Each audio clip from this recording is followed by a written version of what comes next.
विभीषण का श्री राम जी के चरण में आना।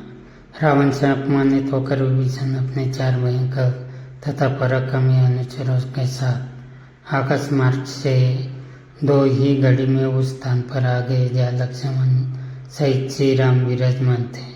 बुद्धिमान महापुरुष विभीषण ने आकाश में स्थित रहकर सुग्रीव तथा अन्य वानरों की और देखते हुए उच्च स्वर से कहा, हे वानराज, मैं लंका के राजा रावण का छोटा भाई विभीषण हूँ। मैं रावण के उस क्रूरकृत्य से सहमत नहीं हूँ जो उसने सीता जी का हरण करके किया है। मैंने उसे सीता जी को लौटाने के लिए अनेक प्रकार से समझाया, परंतु उसने मेरी बात न मान कर मेरा अपमान किया और मुझे लंका से निष्कासित कर दिया। इसलिए अब मैं यहाँ श्री रामचंद्र जी के शरण में आया हूँ। आप उन्हें मेरे आगमन की सूचना भिजवा दें। विभीषण की बात सुनकर सुग्रीव ने रामचंद्र के पास जाकर कहा, हे राघव, रावण का छोटा भाई विभीषण अपने 4 मंत्रियों सहित आपके दर्शन करना चाहता है। यदि आपकी अनुमति हो तो उसे यहाँ उपस्थित करो, किंतु मेरा विचार है कि हमें शत्रु पर सोच समझ कर ही विश्वास करना चाहिए। एक तो राक्षस वैसे ही क्रूर, कपटी और मायावी होते हैं, फिर यह तो रावण का सहोदर भाई ही है। ऐसी दशा में तो वह बिल्कुल भी अविश्वसनीय नहीं है, किंतु आप हमसे अधिक बुद्धिमान हैं। जैसे आपकी आज्ञा हो वैसा करो। सुग्रीव के तर्क सुनकर रामचंद्र जी बोले, हे वानरराज, आपकी बात सर्वथा युक्ति संगत है और हमारे हित में है, परंतु नीतिज्ञ लोगों ने राजाओं के 2 शत्रु बताए हैं। एक तो उनके कुल के मनुष्य और दूसरे उनके राज्य के सीमावर्ती क्षेत्रों पर शासन करने वाले अर्थात पड़ोसी शासक। ये दोनों उस समय किसी राज्य पर आक्रमण करते हैं जब राजा किसी व्यसन अथवा विपत्ति में फंसा हुआ होता है। विभीषण अपने भाई को विपत्ति में पड़ा देखकर हमारे पास आया है, वह हमारे कुल का नहीं है, हमारे विनाश से उसे कोई लाभ नहीं होगा। इसके विपरीत यदि हमारे हाथों से रावण मारा जाएगा तो वह लंका का राजा बन सकता है। इसलिए यदि वह हमारी शरण में आता है तो हमें उसे स्वीकार कर लेना चाहिए।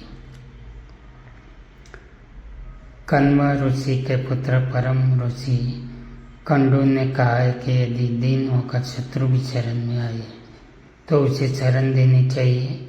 ऐसे शरणागत की रक्षा न करने से महान पाप लगता है। इसलिए शरण आए विभीषण को अभय प्रदान करना ही उचित है।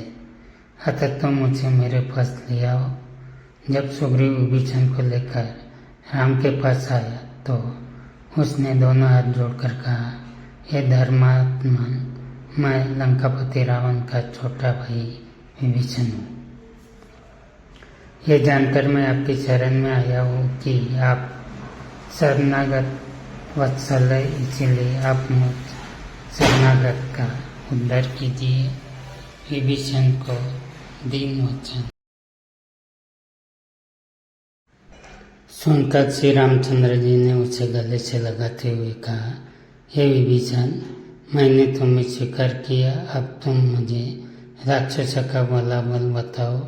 श्री राम का प्रश्न सुनकर विभीषण बोला, हे दशरथ नंदन, ब्रह्मा से वर पाकर 10 मुख रावण देव, दानव, नाग, किन्नर आदि सभी से अवज्ञ हो गया है। उसका छोटा भाई कुंभकर्ण जो मुझसे बड़ा है भी अद्भुत पराक्रमी, शूरवीर तथा तेजस्वी है। उसके सेनापति का नाम प्रहस्त है, जिसने अपने शौर्य का प्रदर्शन करते हुए कैलाश पर्वत पर दुर्दमनीय मणिभद्र को पराजित किया था।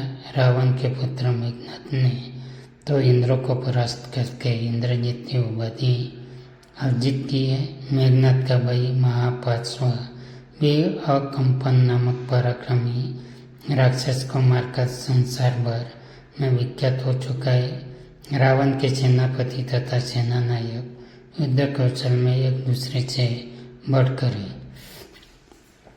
विभीषण के मुख से लंका के वीरों की शौर्य गाथा सुनकर श्री रामचंद्र बोले, हे विभीषण, इन समस्त बातों को मैं जानता हूँ।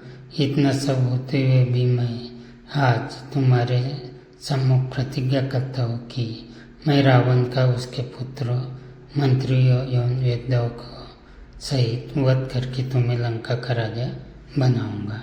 अब वह कहीं जाकर किसी भी चरण लेकर मेरे हाथों से नहीं बचेगा, ये मेरी अटल प्रतिज्ञा है। श्री रामचंद्र जी की प्रतिज्ञा सुनकर विभीषण ने उनके चरण स्पर्श करके कहा, हे राघव, मैं भी आपके चरणों की शपथ लेकर प्रतिज्ञा करता हूँ कि मैं रावण को उसके वीर योद्धाओं सहित मारने में आपकी पूरी सहायता करूँगा। विभीषण की प्रतिज्ञा सुनकर रामचंद्र जी ने लक्ष्मण से समुद्र का जल मंगवाया और उससे विभीषण का अभिषेक करके संपूर्ण सेना में घोषणा करा दी कि आज से महात्मा विभीषण लंका के राजा हुए।